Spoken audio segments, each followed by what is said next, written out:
الحمد لله نحمده ونستعينه ونستغفره ونعوذ بالله من شرور أنفسنا ومن سيئات أعمالنا من يهد الله فلا مضل له ومن يضلل فلا هادي له ونشهد أن لا إله إلا الله وحده لا شريك له ونشهد أن سيدنا وحبيبنا ومولانا محمدا عبده ورسوله الذي أرسله بالحق بشيرا ونذيرا وداعيا إلى الله بإذنه وسراجا منيرا فقد قال الله تعالى في كلامه المجيد وفرقانه الحميد أعوذ بالله من الشيطان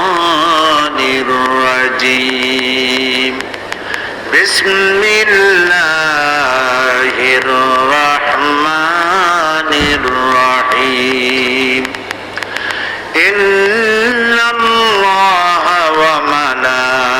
وملائكته يصلون على النبي يا أيها الذين آمنوا صلوا عليه وسلموا تسليما اللهم صل على سيدنا مولانا محمد وعلى آل سيدنا مولانا محمد اللهم صل على سيدنا مولانا محمد وعلى آل سيدنا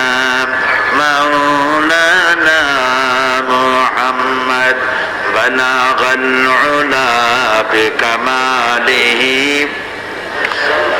تجا بجماله حسنت جميع خصاله صلوا عليه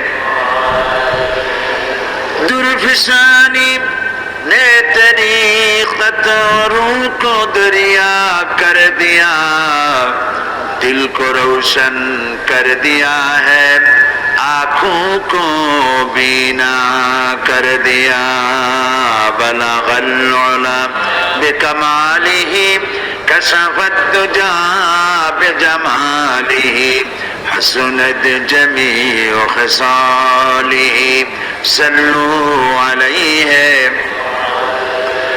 खुद न थे जुराह पर गैरों के हादी बन गए क्या नजर थी जिसने मर्दों को मसीहा कर दिया बलगल उला बिकमालिही कशफत तुजा बिजमालिही हसनत जमीउ खसालिही सल्लू अलैहि व आलिही अल्लाहुम्मा आमीन ربنا ظلمنا أنفسنا وإن لم تغفر لنا وترحمنا لنكونن من الخاسرين أي الله تعالى হাজার হাজার মুসলমান নরনারী রাজশাহী ঈদগাহ ময়দানে 3 দিন ব্যাপী তাফসীরুল কোরআন মাহফিলের সমাপনী দিবসে কয়েকবার দুরূদ ও সালাম পড়ে তোমার দরবারে হাত তুলেছি মেহেরবানি করে আমাদের জিন্দেগীর গুনাহ খাতা maaf করে দাও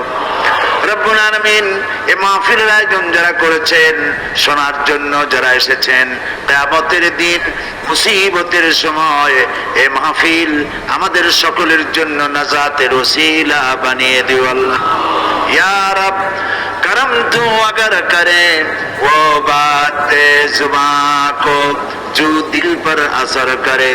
रब्बना तक़ब्बल मिन्ना इन्नका अंतस समीउल अलीम व तुब अलैना इन्नका अंतत तव्वाबुर रहीम। सुब्हान रब्बिका रब्बिल इज्जति अम्मा यसिफून व सलामुन अलल मुरसलीन वल्हम्दुलिल्लाहि रब्बिल आलामीन। जनाब सभापति সদ্য হজ ব্রত পালন করে প্রত্যাগত আপনাদের এলাকার নন্দিত নেতা জামাত ইসলামী বাংলাদেশের রাজশাহী মহানগরীর সম্মানিত আমির জনাব আলহাজ আতাউর রহমান সাহেব, আজকের এই তাফসীরুল কোরআন মাহফিলের সমাপনী দিবসের প্রধান অতিথি, আপনাদের একান্ত আপনজন নির্বাচিত জনপ্রতিনিধি, বাংলাদেশ জাতীয় সংসদের মাননীয় সংসদ সদস্য এবং রাজশাহী সিটি কর্পোরেশনের মাননীয় মেয়র, দেশনেত্রী প্রধানমন্ত্রী বেগম খালেদা জিয়ার নির্ভরযোগ্য ব্যক্তি, আধুনিক রাজশাহী গড়ার রূপকার জনাব মিজানুর রহমান মিনু, হাজারাত ওলামায়ে কেরাম, উপস্থিত প্রিয় রাজশাহীবাসী এবং পার্শ্ববর্তী এলাকা থেকে সম্মানিত ভাইয়েরা, পর্দার আড়ালের মা এবং বোনেরা, আসসালামু আলাইকুম ওয়া রাহমাতুল্লাহি তাআলা ওয়া বারাকাতুহু। আমরা আল্লাহ সুবহানাহু ওয়া তাআলার দরবারে লাখো কোটি শুকর আদায় করি যে মহান আল্লাহ তাবারক ওয়া তাআলা আমাদেরকে আজ কোরআনে কারীমের এই বিশাল মাহফিলে আমাদের শরীক হওয়ার তৌফিক এনায়েত করেছেন। আমরা বলি আলহামদুলিল্লাহ। রব্বানা লাকাল হামদ হামদান কাসীরান তাইয়িবান মুবারাকান ফীহি ইয়া রাব্বি লাকাল হামদু কামা ইয়ানবাগি লিজালালি ওয়াজহিকা ওয়া আযীমি সুলতানিকা। আমরা আল্লাহ তাআলার প্রশংসা করে নিলাম বুক ভরে, কারণ এই মাহফিলে তিনি যদি আসতে না দিতেন আমরা কেউ আসতে পারতাম না। এবং এর থেকে শ্রেষ্ঠ কোন মাহফিল আকাশের নিচে জমিনের উপরে আর হতে পারে না, কারণ এখানে আলোচনা হবে কালামে রব্বানি, আমার আল্লাহর বাণী। সুবহানাল্লাহ। এই মাহফিল একটি শ্রেষ্ঠ মাহফিল। আজকের এই সুবাদে আমি আরো একটি দোয়া করে আলোচনায় প্রবেশ করতে চাই। সেটি হলো আমাদের মাতৃভাষা, আমাদের প্রাণের ভাষা বাংলা ভাষা। এই ভাষার জন্যে মুসলমানদের 4টি সন্তান শাহাদাত বরণ করেছে এই ফেব্রুয়ারি মাসে। সালাম, বরকত, রফিক, জব্বার। তাদের জন্য দোয়া করা প্রয়োজন। ভাষা একটি নিয়ামত। এ ভাষার স্রষ্টা হচ্ছেন আল্লাহ রাব্বুল আলামিন। ভাষার স্রষ্টা কে? আল্লাহ। তিনি ভাষা সৃষ্টি করেছেন, ভাষা এবং রং। ওমিন আয়াতি ইখতিলাফে আলওয়ানিকুম ওয়া আলসিনাতিকুম। আল্লাহ তাআলা বলেছেন, আল্লাহর অসংখ্য নিদর্শনের মধ্যে এটিও নিদর্শন যে অনেক রঙের মানুষ তিনি তৈরি করেছেন এবং অনেক ভাষা তিনি সৃষ্টি করেছেন। সুতরাং ভাষা আল্লাহর দান। আমরা বাংলা ভাষা জবরদস্তি করে নিতে পারি নাই। আল্লাহ এই ভাষায় আমাদেরকে জন্মগ্রহণ করিয়েছেন। আলহামদুলিল্লাহ। আমার প্রিয় ভাষা, আমার মায়ের ভাষা বাংলা ভাষা, এবং এই ভাষার কারণে আমরা গর্বিত। আজ পৃথিবীতে আন্তর্জাতিক ক্ষেত্রেও বাংলা ভাষা মর্যাদা অর্জন করেছে, এমনকি মঙ্গল গ্রহেও বাংলা ভাষা চলে গিয়েছে। আলহামদুলিল্লাহ। সেই জন্য এই ভাষায় জন্য আমি দোয়া করি এই কারণে যে আমার ভাষায় যদি কোরআন অনুদিত না হতো আমি কোরআন বুঝতাম না। যদি আমার মায়ের ভাষায় হাদিস অনুদিত না হতো আমি রাসূলের কাছে পৌঁছতে পারতাম না। আল্লাহর নৈকট্য অর্জনের জন্য, রাসূলের নৈকট্য অর্জনের জন্য ভাষা একটি বিরাট মাধ্যম অবলম্বন। ভাব প্রকাশের জন্য ভাষা একটি উন্নত মাধ্যম। সে ভাষা আমার ভাষা, মায়ের ভাষা, আমাদের সকলের ভাষা বাংলা ভাষা। এই ভাষার জন্য যারা জীবন দিলেন, আজকে শুরুতেই তাদের জন্য দোয়া করি, আল্লাহ যেন তাদেরকে জান্নাতের মেহমান বানিয়ে নেন। আমি আপনাদের কাছে আরো দোয়া চাই, বিশেষ করে সভাপতি সাহেবের জন্য। তিনি হজ করে এসেছেন, অসুস্থ। হজ হচ্ছে সমস্ত কায়িক ইবাদতের মধ্যে সব থেকে বেশি কঠিন ইবাদতের নাম হজ। আর আমাদের ডিসঅ্যাডভান্টেজ হচ্ছে এই, আমার দেশের লোকেরা হজে যায় সেই বয়সে যখন পাপ করার আর কোনো শক্তি থাকে না। এটা ঠিক নয়। ইন্দোনেশিয়া, মালয়েশিয়ায় সেখানে হজ না করলে বিয়েই হয় না। হজের আগে জিজ্ঞেস করে মেয়ে বিয়ে করছে কিনা, কি বলে, বিয়ে করার আগে জিজ্ঞেস করে মেয়ে হজ করেছে কিনা, বর হজ করছে কিনা। এটা একটা শর্ত হজ করা। তবে আল্লাহর মেহেরবানি আমার দেশেও এটার পরিবর্তন আসছে। আমার দেশেও এখন যুবকরা যাওয়া শুরু করেছেন, আলহামদুলিল্লাহ। আমাদের মিনু ভাই যান নাই বোধহয় এখন। আপনারা দোয়া করেন, উনি এবং ওনার সম্মানিতা বেগম সাহেবা দুজন একসঙ্গে আগামী বছর হজ করবেন ইনশাআল্লাহ। আল্লাহ যেন কবুল করেন, বলেন আমি। তিনি অত্যন্ত যোগ্য, আমি জানি। তিনি পার্লামেন্টে আপনাদের জন্য ভূমিকা পালন করেন। প্রধানমন্ত্রী থেকে শুরু করে সচিবালয় পর্যন্ত দৌড়দৌড়ি করেন বলেই এই কোটি কোটি টাকার কাজের কথা তিনি বলার সাহস পেয়েছেন আপনাদের সামনে। তাকে যেন আল্লাহ তাআলা ওই যে কথা বলেছেন, আমি যেন কাউকে দুঃখ না দেই, কেউ যেন আমার দ্বারা মজলুম না হয়, আমি আল্লাহর কাছে দোয়া করি। জনগণ যে আশা করে ওনাকে ভোট দিয়েছে, উনি যেন ইনসাফ করতে পারেন। জাহান্নামের ভয়, মৃত্যুর ভয় আল্লাহ যেন তার কলিজার মধ্যে ঢুকায় দেন। তিনি যেন জনগণের প্রতি ইনসাফ করতে পারেন, এবং সে আস্থা আমার রয়েছে। বিশেষ করে প্রধানমন্ত্রীর তো রয়েছেই। সাথে সাথে আমি সভাপতির জন্য সকলের দোয়া কামনা করি। উনিও অসুস্থ, স্পাইনাল কর্ডে প্রবলেম আছে, এর সময় বসতে পারবেন না, চলে যাবেন। ওনাকে দোয়া করে বিদায় করছি। আল্লাহ তাআলা ওনাকে সুস্থ রাখুন, ভালো রাখুন। আর সবাই দোয়া করবেন সভাপতি সাহেব যেন যোগ্য নেতৃত্ব দিতে পারেন। সেজন্য যে ধরনের স্বাস্থ্য, কণ্ঠস্বর যা দরকার আল্লাহ যেন দয়া করে দান করে দেন। প্রিয় ভাই সব, আমরা এসেছি কোরআন শোনার জন্যে। আমি সেই কোরআনের একটি পটভূমি গতকাল আপনাদের সামনে আলোচনা করেছিলাম। কোরআন তাবিজের জন্য আসে নাই, কোরআন তাবিজ লেখার জন্য আসে নাই, চোর ধরার জন্য আসে নাই। আমরা কোরআনের কাছে কখন যাই? মসজিদের ইমাম সাহেব, মৌলানা সাহেবের কাছে যাই, হুজুর আমার তো বউয়ের স্বর্ণের চেন চুরি হয়ে গেছে, একটু চাউল পোড়া দেন। বিশ্বাস করুন, চাউল পোড়া দিয়া যদি চোর ধরা যেত, অন্তত মুসলিম রাষ্ট্রগুলিতে পুলিশের চাকরি থাকতো না। সমস্ত মুসলিম দেশের থানাগুলিতে চাকরি হতো মৌলভী সাহেবদের। সেখানে বস্তায় বস্তায় চাউল দিয়ে বলা হতো, আপনারা চাউল পড়বেন আর চোর ধরবেন। প্রিয় ভাই সব, জেন তাড়াবার জন্য আর চাউল পড়ে চোর ধরার জন্য কোরআন আসে নাই। কোরআন এসেছে একটি সুখী, সমৃদ্ধশালী, শোষণ মুক্ত, দুর্নীতি মুক্ত, একটি ভীতিহীন, নিরাপত্তাপূর্ণ, একটি সমৃদ্ধশালী রাষ্ট্র উপহার দেওয়ার জন্য কোরআন এসেছে। কোরআন শরীফ চোর ধরতে আসে নাই, চুরি বন্ধ করতে এসেছে। কোরআন ডাকাত ধরতে আসে নাই, ডাকাতি বন্ধ করতে এসেছে। কোরআন খুনিকে ধরতে আসে নাই, কোরআন অবৈধ রক্তপাতকে বন্ধ করে দেওয়ার জন্য এসেছে। কোরআন স্বৈরাচারকে ধরার জন্য আসে নাই, স্বৈরাচারের কালো হাতকে চিরকালের জন্য অবশ করে দেওয়ার জন্য কোরআন এসেছে। এটি হচ্ছে সেই কোরআন। দুর্ভাগ্য, সেই কোরআন বুঝি না। আমি যদি প্রশ্ন করি, ভাইরা, পৃথিবীর মধ্যে সব থেকে শ্রেষ্ঠ জাতি, সৌভাগ্যবান জাতি কারা? কি জবাব দেবেন? পাল্টা প্রশ্ন করি, পৃথিবীতে সব থেকে হতভাগ্য জাতি কারা?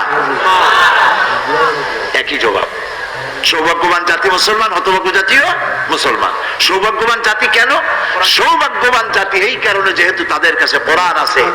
পৃথিবীর কোন জাতির কাছে তাদের ধর্মীয় পুস্তক অবিকৃত উপায়ে, অকৃত্রিম উপায়ে, অরিজিনালিটি, পিউরিটি নিয়ে, অথেন্টিসিটির সাথে কোন জাতির কাছে নাই। চ্যালেঞ্জ রইল। আজ পৃথিবীর শত কোটি খ্রিস্টান পৃথিবীতে বাস করে। চ্যালেঞ্জ করা হয়েছে, বর্তমান খ্রিস্টানদের কাছে যে বাইবেল রয়েছে, এই বাইবেলের মধ্যে আল্লাহর ওয়ার্ড বলতে একটি ওয়ার্ডও নাই, সব তাদের বানানো। এই চ্যালেঞ্জের মোকাবেলা তারা করতে পারে না। ইউরোপে আমেরিকায় বড় বড় ডিবেট হয়েছে, বিতর্ক হয়েছে, সেসব ডিবেটে বড় বড় পাদ্রীরা লজ্জায় কেঁদে ফেলেছে, জবাব দিতে পারে নাই। পৃথিবীতে একমাত্র মুসলমানদের কাছে আল্লাহর কিতাব আছে, তাই আমরা সৌভাগ্যবান। হতভাগ্য কেন? হতভাগ্য এই কারণে, আল্লাহর এই কিতাব যে জাতির কাছে আছে, সেই জাতি এই কিতাব দিয়ে কোনো ফায়দা নিতে পারলো না। সে জাতি আজ পৃথিবীতে সব থেকে নির্যাতিত, নিপীড়িত, নিগৃহীত। আর যদি প্রশ্ন করা হয় পৃথিবীতে সব থেকে হোমলেস, স্টেটলেস কারা? মুসলমান। সব থেকে নির্যাতিত কারা? মুসলমান। সব থেকে বেশি মার খায় কারা? মুসলমান। তাহলে কি বুঝবো যে কোরআন আমাদের কাছে আছে বলেই আমরা মার খেয়ে বেড়াই? না। আল্লাহ রাব্বুল আলামিন কোরআনে কারীমের মধ্যে বলেছেন, তাহা মা আনজালনা আলাইকাল কুরআনা লিতাশকা। হে নবী, কোরআন আমি এই জন্য অবতীর্ণ করি নাই যে কোরআন আপনার ভাগ্যকে হতভাগ্য করে দেবে, আপনি বিপর্যস্ত হবেন, নিপীড়িত হবেন, এজন্য কোরআন আসে নাই। কোরআন এসেছে যাদের কাছে কোরআন থাকবে তারা শাসিত হবে না, তারা শাসক হবে। দুনিয়ার নেতৃত্ব তাদের পায়ের উপরে চুমো খাবে, এজন্য এসেছিল ইসলাম। আজ আমরা যদি মার খেয়ে থাকি, নির্যাতিত হতে থাকি, তার একমাত্র কারণ গতকাল বলেছি, কারণ হলো কোরআনের সাথে আমাদের সম্পর্ক সুন্দর নাই, ভালো নাই, যেমনটি থাকা উচিত ছিল সেই সম্পর্ক আমাদের নাই। গতকাল যে আয়াত থেকে আমি আলোচনা শুরু করেছিলাম সেটি ছিল সূরা আন-নাহল থেকে আমি আলোচনা করেছিলাম।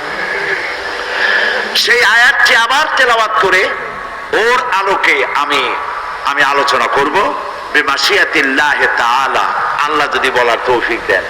সুবহানাকা লা ইলমা লানা ইল্লা মা আল্লামতানা, আমি কিছুই বলতে পারবো না যদি না আল্লাহ আমাকে সাহায্য না করেন। আলাইহি তাওয়াক্কালতু ওয়া ইলাইহি উনীব।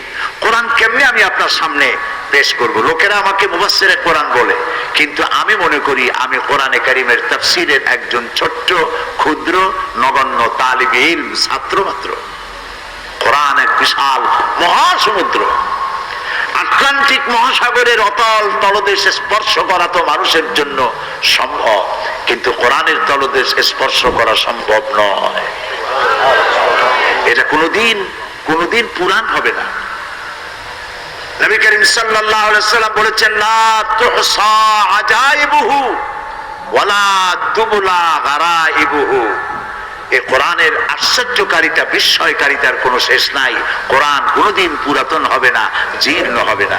আমি আলোচনা করতে গিয়ে কথা বলি যে আমার দেশে বহু লোক আছে যারা গান পছন্দ করেন না আপনারা? হয়তো অনেকের বলতে এখন লজ্জা করবে, কিন্তু করে, গান পছন্দ করে। আরে গান বহু ধরনের আছে, লালন গীতি, হাসন রাজার গান, আধুনিক গান, পল্লী গীতি, মারফতি, মুর্শিদি, নানান রকমের গান আছে। যে কোনো গান মানুষ পছন্দ করতেই পারে। এই আপনার সব থেকে পছন্দ করা গানটি যদি 100 বার শোনেন, 50 বার শোনেন, 200 বার শোনেন, এরপরে আপনার মন বলবে যে না, আর ইচ্ছে করে না শুনতে। এটা ঠিক কিনা বলুন? কোরআন সম্পর্কে এই ধরনের ধারণা কি কখনো হয়? একটি মানুষ, যে ব্যক্তি নামাজ পড়ে সঠিকভাবে, 5 ওয়াক্ত নামাজ যে পড়ে, ফরজ, ওয়াজিব, সুন্নত, নফল 5 ওয়াক্ত নামাজ যে পড়ে, তাকে দৈনিক কম করে হলেও 40 বার সূরা ফাতিহা পড়া লাগে। কিন্তু কখনো মন বলে না যে না, এই সূরা ফাতিহার জ্বালায় আর পারি না, এবার নতুন একটা কিছু করো। এরকম কি মন বলে? রাসূলুল্লাহ এই কথাই বলেছেন, ওয়ালা তুবলা গারাইবুহু। কোরআন কোনদিন পুরাতন হবে না, জীর্ণ হবে না, শুনতে ইচ্ছে করবে না, এই অবস্থা কখনোই হবে না। সুবহানাল্লাহ। কোরআন, মক্কা শরীফে যান, যাদের টাকা আছে হস্ত করবেনই। তারপরে আমার নসিহত হচ্ছে, হলিডে করার জন্য সিঙ্গাপুর, ব্যাংকক, হংকং এইসব জায়গায় দৌড়দৌড়ি না করে, পয়সা যদি থাকে রমজান মুবারকে উমরা করে আসুন। আল্লাহর নবী বলেছেন, রমজান মুবারকে যে ব্যক্তি উমরা করলো সেজন্য আমার সাথে হজ আদায় করলো। যখন তেলাওয়াত হয় মসজিদে হারামে, আল্লাহর ঘর সামনে, রমজান মাস, লক্ষ লক্ষ মানুষ নামাজে দাঁড়ায় গেছে। যখন ইমাম তেলাওয়াত করেন আর শেখ আব্দুর রহমান আস-সুদাইস, সাউদ আস-সুরাইব, আব্দুর রহমান আল হুজাইফি যখন তেলাওয়াত করেন মনে হয় যেন আকাশ থেকে কোরআন নাযিল হচ্ছে। নামাজে কান্দাকাটি আমি জীবনে এর বাইরে কোথাও দেখি নেই। নামাজে কান্দাকাটি, ইমাম কান্দেন, জাহান্নামের আয়াত জান্নাতের আয়াতগুলি যখন পড়ে ইমাম নিজে কান্দে আর গোটা হারাম জুড়ে কান্না রোল পড়ে যায়। গত 26শে রমজান মক্কা শরীফে আমি ছিলাম। রমজান মুবারকে যাওয়ার একটা তৌফিক আল্লাহ করে দেন প্রতি রমজানে। পত্রিকাগুলি লিখেছে পরের দিন 30 লক্ষ লোক উপস্থিত ছিল লাইলাতুল কদরে। কি কান্দাকাটি শুরু হয়ে গেল যখন তেলাওয়াত হচ্ছিল। কোরআনের মতো মজা পৃথিবীতে আর কিছু নাই। সুবহানাল্লাহ। এই যে কোরআনের গান গাইলো মশিউর রহমান, আল্লাহর গুণগান করলো, প্রথমে কোরআনের গান গাইলো, কেমন লাগলো? আমি মিনু ভাইকে বলতেছিলাম যে মিউজিক ছাড়াও যে গান কি সুন্দর হয়। তার কণ্ঠের জন্য দোয়া করুন, আল্লাহ যেন তার কণ্ঠস্বরকে হেফাজত করেন। এগুলি আমাদের অ্যাসেট। ইচ্ছে করলে সে যদি গানের লাইনে চলে যেত, গান বাজনার মধ্যে অনেক চড়া দামে বিক্রি হইতে পারত, কিন্তু সে তার এই প্রতিভাকে আল্লাহর কোরআনের জন্য, ইসলামের জন্য ওয়াকফ করে দিয়েছে। আলহামদুলিল্লাহ। প্রিয় ভাই সব, এ হচ্ছে সেই কোরআন। এই কোরআনের সূরা আন-নাহল থেকে আমি তেলাওয়াত করছিলাম গতকাল, আজকে সেখান থেকে শুরু করি। আল্লাহ তাআলা বলছেন, وعلى الله قصد السبيل ومنها جائر ولو شاء لهداكم أجمعين وعلى الله قصد السبيل। আর আল্লাহর জন্য দায়িত্ব হলো সোজা রাস্তা বলে দেওয়া। সোজা রাস্তা বলে দেওয়ার দায়িত্ব কার? যেখানে রয়েছে অসংখ্য বাঁকা পথ, এই পৃথিবীতে অসংখ্য বাঁকা পথ আছে, সেই অসংখ্য বাঁকা পথের মধ্য দিয়ে সোজা রাস্তা বলে দেওয়ার দায়িত্ব হচ্ছে আল্লাহ তাআলা। আমি বলেছিলাম আমাদের বাড়ি ছিল জান্নাতে, নির্বাসিত হয়েছে পৃথিবীতে, এখান থেকে আবার আল্লাহ চান আমাদেরকে জান্নাতে ফিরায় নিতে। সেজন্য একটি রাস্তার দরকার, সেই রাস্তার নাম ইসলাম। রাস্তাটির নাম কি? এবং এই পথ প্রদর্শন করার জন্য আল্লাহ রাব্বুল আলামিন অসংখ্য পয়গম্বর পাঠিয়ে দিয়েছেন এই পৃথিবীতে। সেই পয়গম্বরেরা হলেন আমাদের জন্য পথ প্রদর্শক, গাইড। এই জন্য আদম আলাইহিস সালাম থেকে শুরু করে মুহাম্মদ সাল্লাল্লাহু আলাইহি ওয়াসাল্লাম, তারা হলেন পৃথিবীর সর্বশ্রেষ্ঠ সন্তান যারা জিন্দেগিতে কোনো গুনাহ করেন নাই। নবীদের কোনো গুনাহ নাই, তারা মাসুম, তারা বেগুনাহ। এই নবীদেরকে আল্লাহ পাক পৃথিবীতে পাঠান। নবী চেনার উপায় কি? নবীদের গায়ে কপালের উপরে লেখা থাকে না যে ইনি নবী। ফেরেশতা এসে বলেন না যে ইনি আল্লাহর নবী, তোমরা বিনা বাক্য ব্যয় তার সাথে কাজ করো, তাকে মানো। এইভাবে কোনো ফেরেশতাও আসে না। নবী চেনার জন্য 3টি শর্ত। 1 নম্বরে সমস্ত নবীদেরকে আল্লাহ ওহী দেন, ওহী ছাড়া নবী হওয়া যায় না। 2 নম্বরে প্রত্যেক নবীকে আল্লাহ তাআলা মুজিজা দেন। 3 নম্বরে তাদের দেন উন্নত চরিত্র। নবীদের চরিত্রের মতো ভালো চরিত্র পৃথিবীতে কোনো মানুষের হইতে পারে না। নবীদের, দুনিয়ার সব মানুষের ক্যারেক্টার, অধিকাংশ মানুষের চরিত্র হয় 2 প্রকার। একটা হলো পাবলিক ক্যারেক্টার, আর একটা হলো পার্সোনাল ক্যারেক্টার। 2 রকমের হয়ে থাকে। আমরা যাদের কাছে চরিত্রের সার্টিফিকেট নিতে যাই, যারা ক্যারেক্টার সার্টিফিকেটে সই করেন, অনেক ক্ষেত্রে দেখা যায় তাদের নিজেদেরই চরিত্রের কোনো বালাই নাই। নবীরা এর থেকে ভিন্ন, নবীরা এর থেকে স্বতন্ত্র। নবীদেরকে আল্লাহ পাক বানান। ইলেকশন করে তো মেয়র বানানো যায়, ইলেকশন করে তো এমপি বানানো যায়, ইলেকশন করে তো প্রেসিডেন্ট, চেয়ারম্যান বানানো যায়, কিন্তু ইলেকশন করে নবী বানানো যায় না। সারা পৃথিবীর সব মানুষ যদি ঐক্যবদ্ধ হয়ে কাউকে ভোট দেয় যে আপনি নবী, আপনারে আমরা ভোট দিলাম, আপনি নবী, এই কথা বললে তিনি কি নবী হইতে পারবেন? আপনারা ডাকতে পারবেন তাকে নবী বলে, কিন্তু শর্ত পূরণ হবে না। শর্ত হলো ওহী আসা। জিবরাইল না আসলে, ওহী না আসলে নবী হইতে পারে না। এখন পৃথিবীর সব মানুষ যদি একযোগে অনশন ধর্মঘট করে যে জিবরাইল না আসা পর্যন্ত আমরা কিছু খাবো না, আসবে জিবরাইল? শয়তান এসে কুল পাবে না, জিবরাইল আসবে কখন? সুতরাং নবী হতে হলে প্রথম শর্ত হলো ওহী। 2 নম্বর ইমানের শর্ত হলো মুজিজা। এই মুজিজা কি? মুজিজা হলো যে কোনো শক্তিকে, প্রভাবশালী শক্তিকে দুর্বল করে দিতে পারে যে জিনিস, সেইটার নাম হচ্ছে মুজিজা। যেমন মুসা আলাইহিস সালামের জামানায় প্রভাবশালী শক্তি কি ছিল বলুন তো? জাদু। এই যে কথাগুলি বলছি বানানো কথা নয়, সব এখানে আছে। কোথায় আছে? কোরআনে আছে। জাদু, জাদু দিয়ে কি করতো তারা? ফু দিত। ফু দিয়ে দড়ি, কাশি, থালা, বাটি যা সামনে থাকতো, কোনোটা বাঘ হইতো, কোনোটা সিংহ হইতো, কোনোটা সাপ হতো, এগুলি দিয়ে তারা বাজিমাত করতো।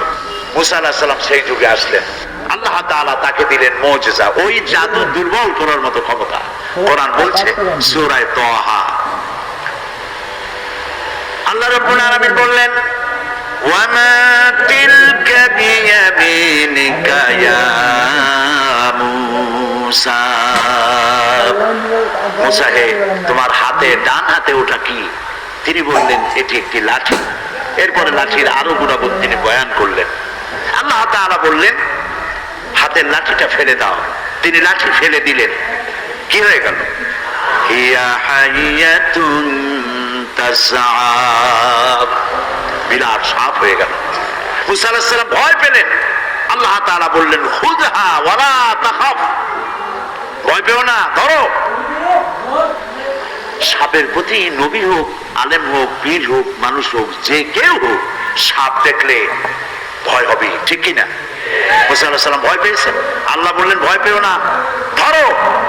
এখন তিনি যদি না ধরেন তাহলে তো সর্বনাশ। ধরো, আল্লাহ বলছে ধরো, স্বাভাবিক অবস্থায় ফিরে আসবে। মুসা আলাইহিস সালাম ধরলেন, কি হয়ে গেল? আবার লাঠি হয়ে গেল। আল্লাহ পাক এবার বললেন যাও, ইযহাব ইলা ফিরআউনা ইন্নাহু তাগা, ফিরআউন সীমা লঙ্ঘন করেছে, তার কাছে যাও। তিনি দাওয়াত দিলেন। ফিরআউন জাদুকরদেরকে একত্রিত করলো, আর জাদুকরেরা মন্ত্রপুত করে দড়ি, কাশি, থালা, বাটি, ঘটি, গ্লাস যা ছিল সামনে সব বানাইলো বাঘ, সিংহ, সাপ, সব একসাথে হামলে পড়েছে মুসা আলাইহিস সালামের উপরে। মুসা আলাইহিস সালাম ভয় পেয়ে গেলেন। আল্লাহ রাব্বুল আলামিন তিনি বললেন মুসা ভয় পেও না, হাতের লাঠি ফেলে দাও। মুসা আলাইহিস সালাম লাঠি ফেলে দিলেন। সাপ হয়ে যখন হা করলো, জাদুকরের তৈরি করা সব বাঘ, সিংহ আর সাপগুলি মুসা আলাইহিস সালামের লাঠি মার্কা সাপের পেটের মধ্যে গিয়ে ঢুকলো। জাদুকরেরা তারা চিন্তা করলো যে আমরা যেটা দেখাইছি 100% জাদু, মন্ত্রতন্ত্র করছি, জাদু দিয়ে তৈরি হয়েছে। মুসা আলাইহিস সালাম যেটা দেখালেন এটা জাদু হইতে পারে না, কারণ জাদু তো খাইয়া ফেলাই দিছে। এটা জাদু না, এটা জাদুর বাবা অথবা দাদা জাতীয় কিছু। এটার নাম মুজিজা। ওরা যেটা দেখাইলো সেটা জাদু, মুসা আলাইহিস সালাম যেটা দেখালেন সেটার নাম মুজিজা। দাউদ আলাইহিস সালামকে আল্লাহ তাআলা মুজিজা দিয়েছিলেন। একটি দিয়েছিলেন গলার আওয়াজ, এত সুন্দর শিরিন জবান তার ছিল। হযরতে দাউদ আলাইহিস সালাম যখন জাবুর শরীফ যখন তেলাওয়াত করতেন, উড়ন্ত পাখিগুলি ওড়া বন্ধ করে হযরত দাউদের চতুর্দিকে বসে পড়ে তারা তার মুখে আল্লাহর কালাম শুনতো। দাউদ আলাইহিস সালাম অস্ত্র নির্মাতা ছিলেন। অস্ত্র তৈরি করে লোহা দিয়ে, লোহাকে আগুন দিয়ে পোড়ায়া নরম করা লাগে। দাউদ আলাইহিস সালামের লোহা পোড়ায়া নরম করার প্রয়োজন হতো না, তাকে আল্লাহ মুজিজা দিয়েছিলেন। লোহা মুঠো করে ধরে চাপ দিতেন, পানির মতো গলে আঙ্গুলের ফাঁক দিয়া পড়ে যেত, আর নিজের ইচ্ছে মতো অস্ত্রের তিনি সাইজ দিতেন, ডিজাইন করতেন। ঈসা আলাইহিস সালামের মুজিজা ছিল অন্ধ, জন্মান্ধের উপরে হাত বুলিয়ে দিতেন, চোখ ভালো হয়ে যেত। কুষ্ঠ ব্যাধিগ্রস্ত লোকের গায়ে হাত বুলাতেন, ভালো হয়ে যেত। সব কথা কোরআন শরীফ আছে। সুবহানাল্লাহ। আমি বলতে চাই পয়গম্বরেরা দুনিয়া থেকে বিদায় হয়ে গেলেন, মুজিজার কার্যকারিতা শেষ হয়ে গেল। মুসা আলাইহিস সালাম ইন্তেকাল করলেন। লাঠি তিনি কবরে নিয়ে যান নাই, কিন্তু উম্মতেরা ওই লাঠিকে 1 সেকেন্ডের জন্য আর সাপ বানাইতে পারে নাই। দাউদ আলাইহিস সালাম মারা গেলেন, তার উম্মতেরা লোহা ধরে চাপাচাপি করে পানি বানাইতে আর পারে নাই।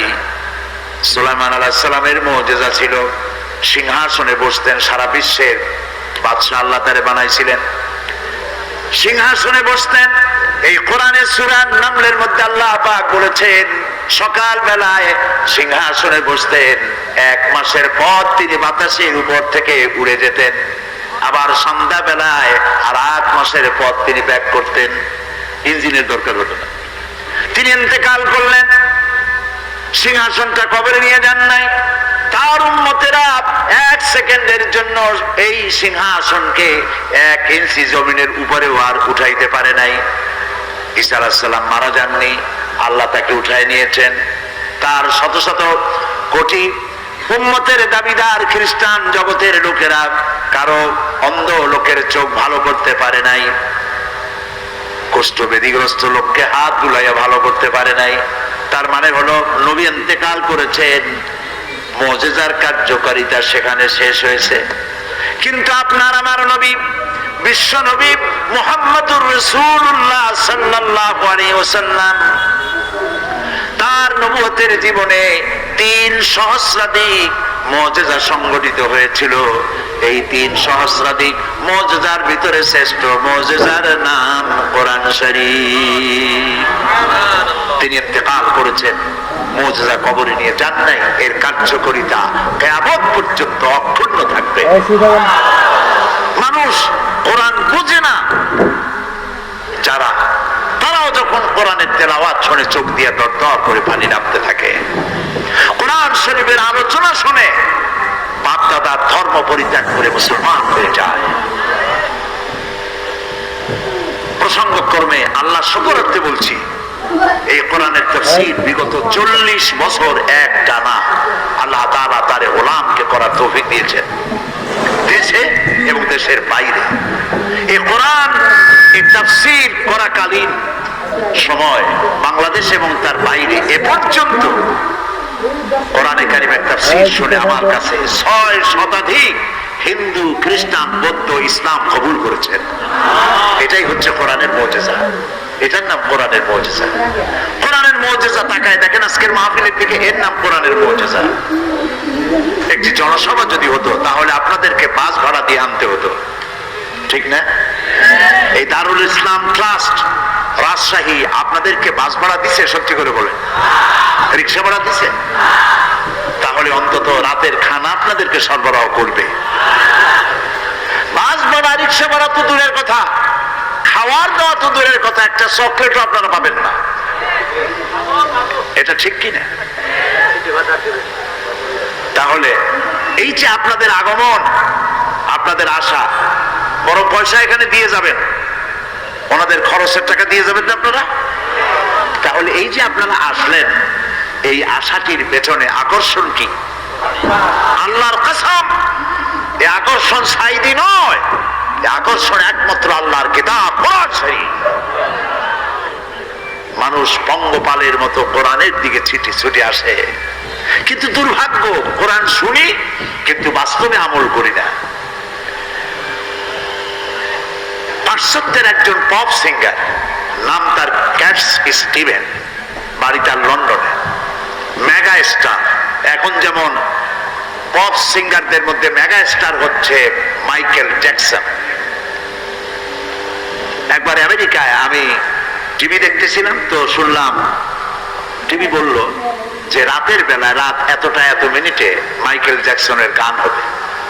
আমি চিন্তা করলাম এত নাম কাম, দেখি না লোকটা কেমন, আমি তারে দেখি নাই তো কোনোদিন।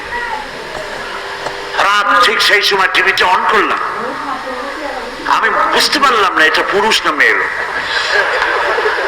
তারপরে 2টা লাফ দিল, 3টে চিৎকার মারলো, আমি বুঝলাম না হইল ওইটার নাম নাকি পপ।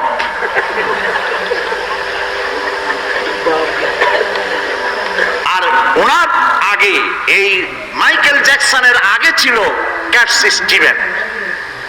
তিনি কোরআন শরীফের তেলাওয়াত শুনলেন কারি আব্দুল সামাদ আব্দুল বাসেদের কাছে। তেলাওয়াত শুনে পাগল হয়ে গেল, আমি কি গান গাই, কোরআনের সামনে তো এগুলি কিছুই না। তিনি কোরআন শুনে মুগ্ধ হলেন, কোরআন হাদিস পড়লেন এবং এক পর্যায়ে তিনি পড়লেন লা ইলাহা ইল্লাল্লাহু মুহাম্মাদুর রাসূলুল্লাহ। তার মুসলমান নাম হলো ইউসুফ ইসলাম। বাংলাদেশে কয়েকবার সফর তিনি করেছেন এবং আমি তার সাথে একসাথে কতগুলি প্রোগ্রাম করেছি। লন্ডনে বাড়ি, কলেজ করেছেন, কিন্ডারগার্টেন স্কুল করেছেন। এক মিটিং এ তিনি বললেন, বড় শিক্ষণীয় কথা, এক মিটিং এ তিনি বললেন জনসভায় লন্ডনে, বললেন আমি কোরআন হাদিস পড়ে বুঝে ইসলাম কবুল করেছি, কিন্তু আজ 25 বছর পর, ইসলাম কবুল করার 25 বছর পর এখন আমার চিন্তা হয় যে কোরআন এবং হাদিস পড়ার আগে যদি আমি এই মুসলমানগুলি দেখতাম তাহলে বোধহয় ইসলাম কবুল করা আমার পক্ষে সম্ভব হতো না।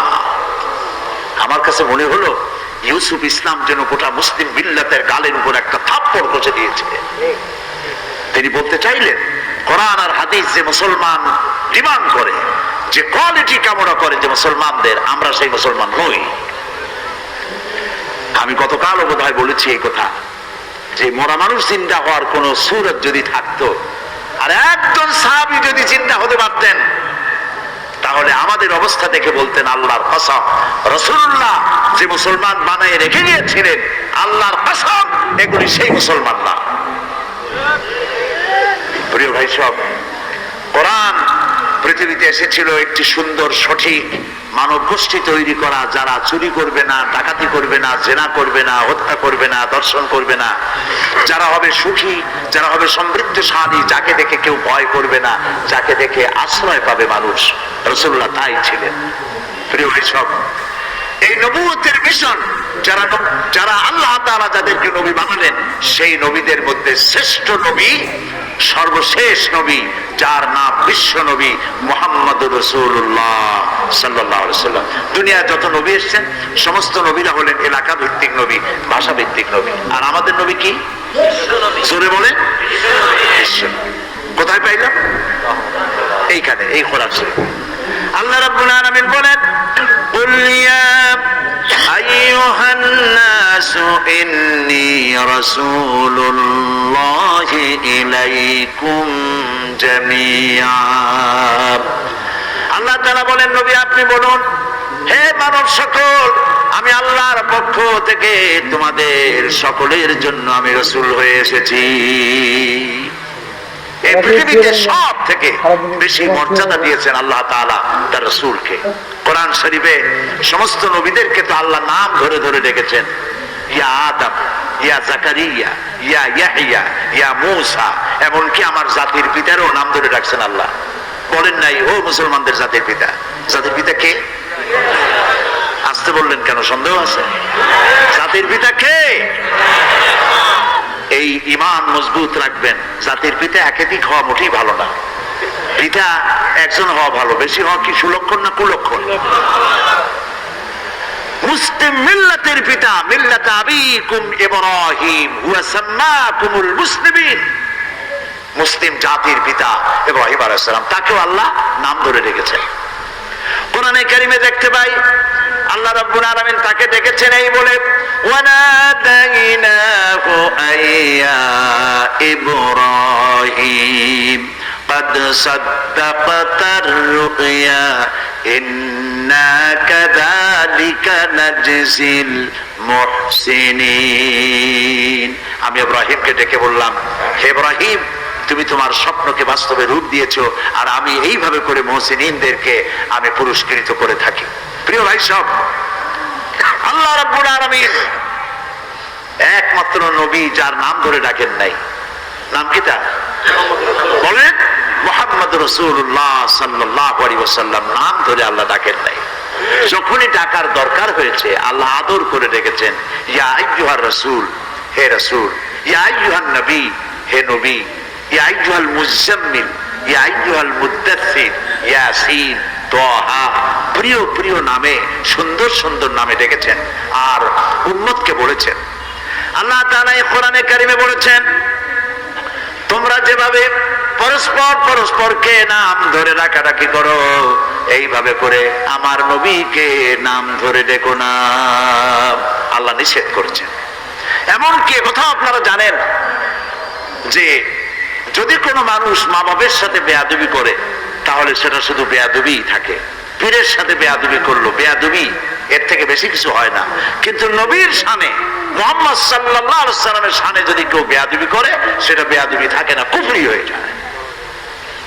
নবী করিম সাল্লাল্লাহু আলাইহি ওয়াসাল্লাম সূরা হুজুরাতে আল্লাহ তাআলা বলছেন, এক মজলিসে তিনি বসেছিলেন, তিনি কথা বলছেন, কিন্তু তার কণ্ঠস্বরকে উপচে, তার কণ্ঠস্বরকে নিচু করে সাহাবায়ে কেরাম এত জোরে কথা বলছেন যে নবীর কথা শোনা যায় না। আল্লাহ এটাকেও বরদাস্ত করেন নাই। সঙ্গে সঙ্গে ওহী নাজিল হলো। আল্লাহ রাব্বুল আলামিন ঘোষণা করলেন, ইয়া আইয়ুহাল্লাযীনা আমানু লা তারফাউ আসওয়াতাকুম ফাওকা সাওতিন নবী।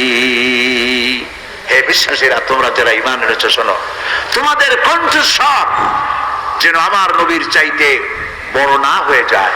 যদি আমার নবীর চাইতে তোমাদের গলার আওয়াজ বড় হয়ে যায়, আনতাহবাতা আমালুকুম, তোমাদের জিন্দেগীর সমস্ত নেক আমলগুলি আমি বরবাদ করে দেব। এখনো পর্যন্ত মসজিদে নববীতে রাসূলুল্লাহর কবরের সামনে এই আয়াতটি স্বর্ণাক্ষরে লেখা আছে। এটা সেই জায়গা, ये मकामे আদব है, এখানে আদব করতে হয়, জোরে চিল্লায় কান্দাও যায় না, নীরবে ফোঁপায় ফোঁপায় কাঁদতে হয়। এখানে শুয়ে আছেন আল্লাহ তাআলা যাকে শোয়ে রেখেছেন, যিনি হচ্ছেন আখিরি জামানার পয়গম্বর বিশ্বনবী মুহাম্মদ রাসূলুল্লাহ সাল্লাল্লাহু আলাইহি ওয়াসাল্লাম। প্রিয় ভাই সব, তিনি দুনিয়ার বুকে এসেছিলেন একটি বিপ্লব করার জন্য। কি জন্য আসছিলেন, কেন তাকে পাঠানো হলো? কোরআনে কারীমের মধ্যে সূরা ফাতহার মধ্যে আল্লাহ তাআলা বলেন, হুয়াল্লাযী আরসালা রাসূলাহু বিল হুদা ওয়া দীনিল হক লিইয়ুযহিরাহু আলাদ দীনি কুল্লিহি ওয়া কাফা বিল্লাহি শাহীদা। হুয়াল্লাযী আরসালা রাসূলাহু বিল হুদা ওয়া দীনিল হক, আমি আমার রাসূলকে দ্বীন হক, সত্যের বিধান সহকারে পাঠিয়েছি, যাতে করে তিনি মানব গোষ্ঠীর উপরে আমার কোরআনকে বিজয়ী করে দেন, আমার দ্বীনকে বিজয়ী করে দেন। এই জন্য তাকে পাঠিয়েছি। আজ আমার দেশের এক শ্রেণীর লোক আছে যারা ধর্ম আর রাজনীতিকে আলাদা করতে চায়, আছে না? আছে কিনা? তারা ধর্মনিরপেক্ষতায় বিশ্বাসী। আপনারা জানেন আল্লাহ যা যা করেছেন শয়তান তার উল্টা করেছে, ঠিক কিনা? আল্লাহ তাআলা করেছেন খিলাফত, শয়তান করেছে রাজতন্ত্র। এই রাজতন্ত্র আল্লাহর বানানো নয়, এটা কার বানানো? আল্লাহ দিয়েছেন অর্থনৈতিক বিনিবন্টনের ব্যবস্থা হিসাবে, সুষম বন্টন নীতি হিসাবে যাকাত ভিত্তিক অর্থ ব্যবস্থা, শয়তান করেছে সুদ। আল্লাহ দিয়েছেন দ্বীন, কমপ্লিট কোড অফ লাইফ, পূর্ণাঙ্গ জীবন ব্যবস্থা ইসলাম, শয়তান দিয়েছে সেকুলারিজম, ধর্মনিরপেক্ষ মতবাদ। আমি 1997 সনে পার্লামেন্টে বাজেট বক্তৃতার ভেতরে আমি এই কথা আনছিলাম যে ধর্মনিরপেক্ষ মতবাদ হলো একটি কুফরি মতবাদ। তদানীন্তন প্রধানমন্ত্রীর সামনেই বলেছি, পৃথিবীর সব আলেম একমত, ধর্মনিরপেক্ষ মতবাদ হচ্ছে কি বলুন তো? কুফরি মতবাদ। কোন নবী ধর্মনিরপেক্ষ ছিলেন না, কোন সাহাবী ধর্মনিরপেক্ষ ছিলেন না। এই ধর্মনিরপেক্ষ মতবাদ কোনরা মানুষকে বোকা বানানোর জন্য বলেন যে ধর্মনিরপেক্ষতার অর্থ ধর্মহীনতা নয়, এটি একটি মিথ্যে কথা। বলুন এটি কি? আমি পার্লামেন্টে ডিকশনারি থেকে উল্লেখ করে বলেছিলাম, পৃথিবীর সব ডিকশনারি বলে সেকুলারিজম এর অর্থই হচ্ছে ধর্মহীনতা, ধর্ম বিরোধিতা। ধর্মনিরপেক্ষবাদী লোকেরা পৃথিবীতে যখন যে দেশে ক্ষমতায় এসেছে সেখানেই তারা ইসলামকে নির্যাতিত করেছে, আলেমদেরকে নির্যাতিত করেছে। প্রমাণ দেব? প্রমাণ শুনতে চান? তুরস্ক দিয়ে শুরু করি। তুরস্কে খেলাফত চালু ছিল, কিন্তু ইউরোপ চাইল না তার দেশের মধ্যে, ইউরোপীয় মহাদেশের ভিতরে ইসলামের একটা দেশ থাকুক, তারা তা সহ্য করলো না। কামাল পাশা তারাই তৈরি করলো। কামাল পাশা মুসলমানদের হেজাব পরা, নারীর হেজাব পরা রাষ্ট্রীয়ভাবে নিষিদ্ধ ঘোষণা করলো। আরবি ভাষা শিক্ষা করা নিষেধ, মুসলমান পুরুষদের দাড়ি রাখা নিষেধ, সেনাবাহিনীর লোকেরা জামাতে নামাজ পড়া নিষেধ। এখনো সেসব আইন বলবৎ আছে। এই দেখুন ফ্রান্স, জ্যাক শিরাক কি কাজটা করলো। জ্যাক শিরাক নারীদের, মুসলিম নারীদের স্কার্ফ পরা, হিজাব পরা নিষিদ্ধ ঘোষণা করলো। ওটা একটা সেকুলার রাষ্ট্র। সেকুলারিস্টরা যখনই ক্ষমতা আসে তখনই ইসলামের উপরে অত্যাচার করে। আমাদের দেশের তদানীন্তন সরকার 1972 সনে যারা ক্ষমতায় এলেন তারা ধর্ম নিরপেক্ষ মতবাদী ধ্বজাধারী ছিলেন। কি কামটা করলেন? এসেই সর্বপ্রথম বিশ্ববিদ্যালয়ের মনোগ্রাম সমূহ থেকে ইকরা বিসমি রাব্বিকাল্লাযী খালাক রব্বি জিদনি ইলমা এটাকে তুলে দিল। এ কথা কি মিথ্যা না ঠিক? এটা সত্য কিনা? যারা 1971 সনের আগে বিএ এমএ যারা পাস করেছেন, সার্টিফিকেটটা বাড়িতে গিয়ে রাত্রে আমার কথা প্রমাণ করার জন্য সার্টিফিকেট দেখুন। আপনার সার্টিফিকেটে রাজশাহী বিশ্ববিদ্যালয়ের মনোগ্রামে লেখা আছে রব্বি জিদনি ইলমা, লেখা আছে ইকরা বিসমি রাব্বিকাল্লাযী খালাক। আল্লাহর কোরআন তারা সহ্য করতে পারে নাই, উঠাই ফেলেছিল, ঠিক না? এবং ইসলাম আর মুসলমান নাম যেখানে যেখানে ছিল সব জায়গা থেকে তারা বিদায় করেছিল। গত 5 বছরে তারা করলো কি? ধর্ম নিরপেক্ষ হওয়ার কারণে 252টি মাদ্রাসা বিনা কারণে বন্ধ করে দিয়েছিল। এগুলো ইতিহাস কিনা বলুন? আলেমদের উপর অত্যাচার করেছিল। 2001 সালের 1 জানুয়ারি থেকে নিয়ে 30 জুন পর্যন্ত বাংলাদেশের 26,000 আলেমদেরকে পাবলিক সিকিউরিটি অ্যাক্টে গ্রেফতার করে তাদেরকে নির্যাতন করেছিল। এই হচ্ছে ধর্ম নিরপেক্ষ মতবাদ। আমি পার্লামেন্টে বক্তৃতায় বলেছিলাম, ধর্ম নিরপেক্ষ মতবাদের উপরে বিশ্বাস থাকাকালীন সময় যদি কারো মৃত্যু হয় আল্লাহর জান্নাতের কোনো গ্যারান্টি নাই, এটি গ্রহণ করা হারাম। কিন্তু তারা কোরআন হাদিস থেকে উদ্ধৃতি দেয়। তারা বলে বুখারী শরীফে আছে লাকুম দীনুকুম ওয়ালিয়া দীন। অনুসারীরা মনে করে মাশাআল্লাহ আমাদের নেতৃত্ব বুখারীও পড়ছে তাহলে। কিন্তু কত বড় ফাঁকি দিছে, লাকুম দীনুকুম তো বুখারীতে না, এটা কোথায়? কোরআনে। কোন সূরা? সূরা কাফিরুন। উনি জানেন না এটার প্রেক্ষাপট কি, নাজিল হওয়ার কারণ কি। এই সূরা যখন নাজিল হয় এর প্রেক্ষাপট ছিল কাফেররা বলছিল মুহাম্মদ সাল্লাল্লাহু আলাইহি ওয়াসাল্লাম আসুন, ধর্ম নিয়ে যে আমাদের মধ্যে কাশমাকাশ হচ্ছে, আসুন আমরা একটা সমঝোতায় আসি। আমরা কিছুদিন আপনার আল্লাহরে 2 সেজদা সেজদা দেব, আর আপনি আপনার লোক নিয়ে কিছুদিন আমাদের ভগবানকে প্রণাম করবেন। এই প্রস্তাব যখন করলো তারা ধর্মকে 50-50 ভাগাভাগি করার জন্য, তখন আল্লাহ তাআলা জিবরাইল পাঠিয়ে দিলেন। রাসূলুল্লাহ কোনো কথা বলতেন না যতক্ষণ জিবরাইল কথা না বলে, জিবরাইল ততক্ষণ কথা বলতেন না যতক্ষণ আল্লাহ বলতে নির্দেশ না করেন। আল্লাহ নাজিল করলেন কুল ইয়া আইয়ুহাল কাফিরুনা লা আ'বুদু মা তা'বুদুন।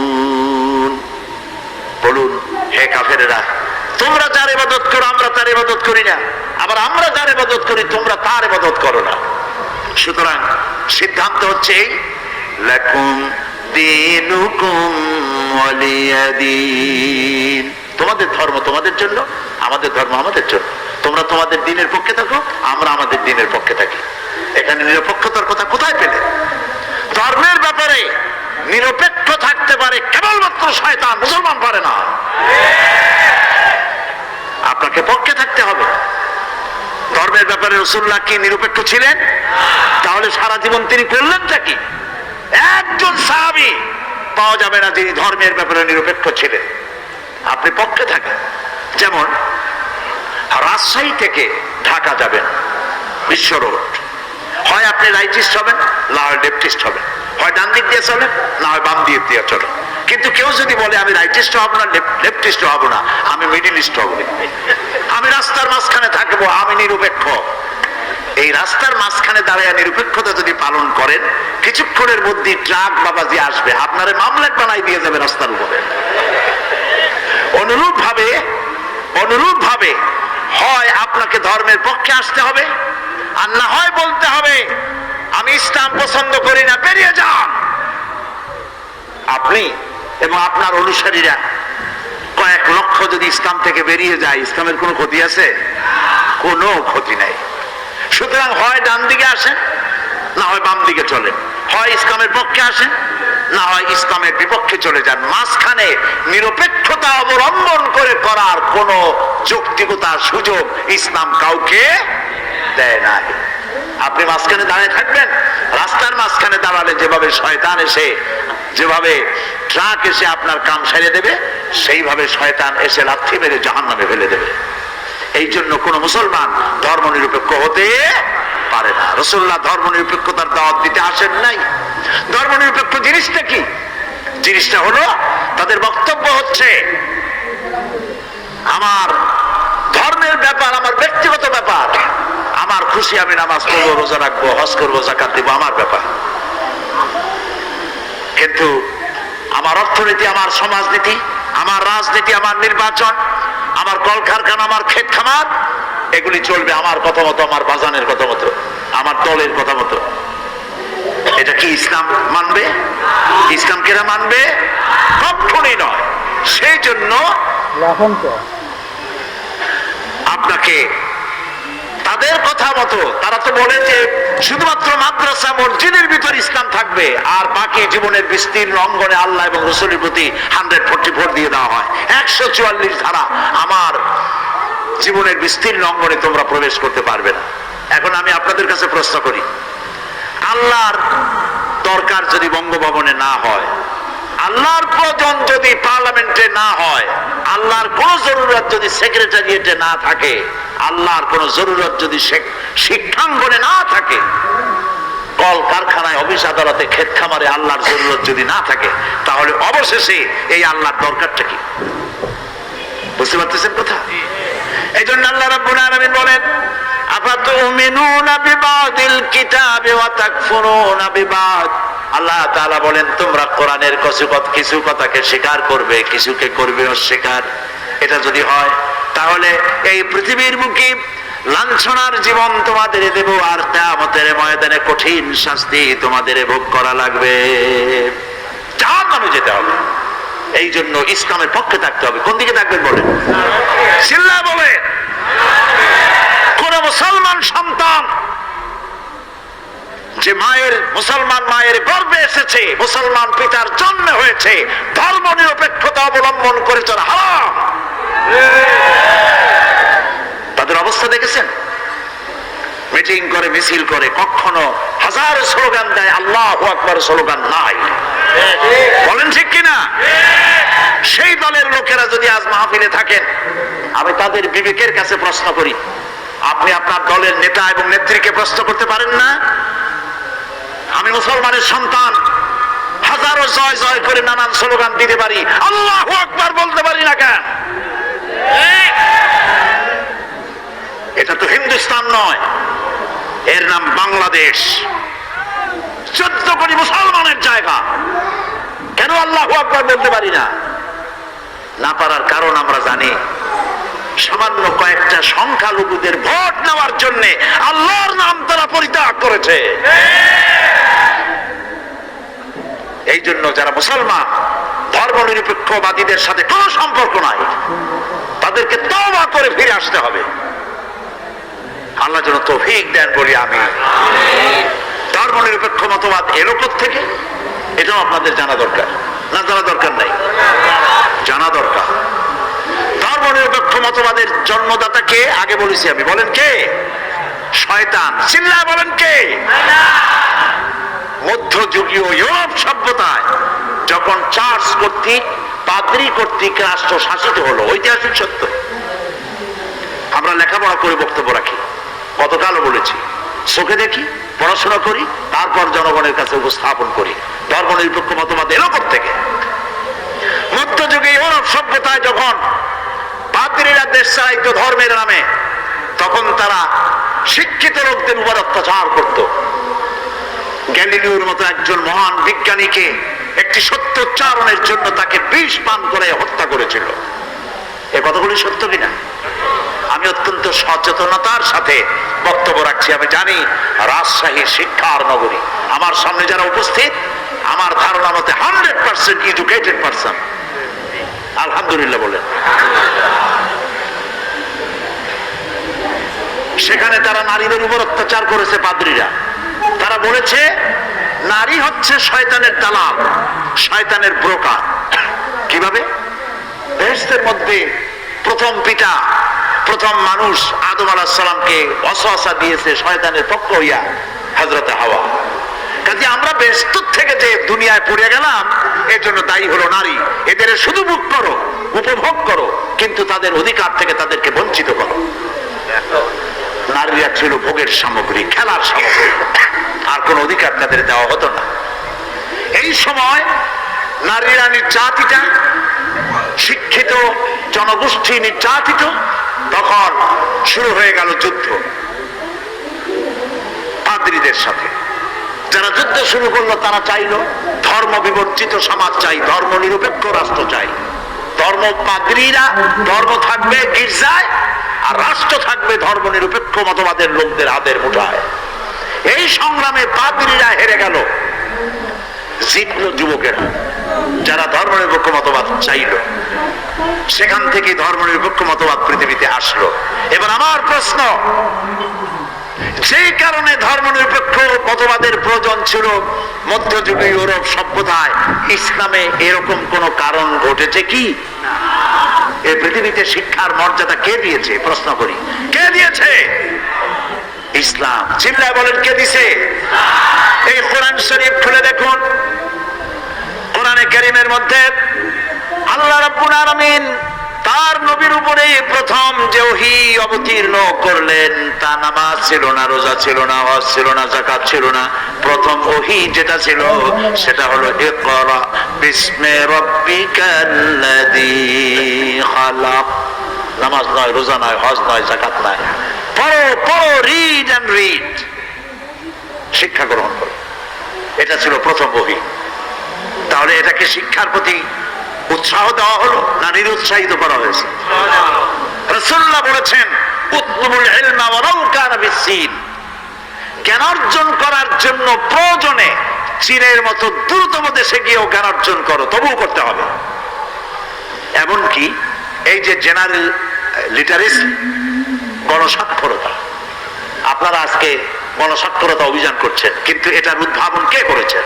সর্বপ্রথম করেছেন বিশ্বনবী মুহাম্মদ রাসূলুল্লাহ, জোরে বলেন সাল্লাল্লাহু আলাইহি ওয়াসাল্লাম। যুদ্ধবন্দীরা যখন তার কাছে আসতো, তিনি বলতেন, যে যুদ্ধবন্দী 10 জন নিরক্ষর লোককে অক্ষর জ্ঞান শিক্ষা দিতে পারবে, তাকে এর বিনিময়ে মুক্ত করে দেওয়া হবে। আল্লাহর নবী বলেছেন, 1 ঘন্টা যদি কেউ জ্ঞান চর্চা করে, আল্লাহর সৃষ্টি কলা কুশলতা সম্পর্কে যদি 1 ঘন্টা চিন্তা করে, তাহলে আল্লাহ রাব্বুল আলামিন তার আমলনামায় 60 বছরের নফল ইবাদতের সওয়াব লিখে দিবে।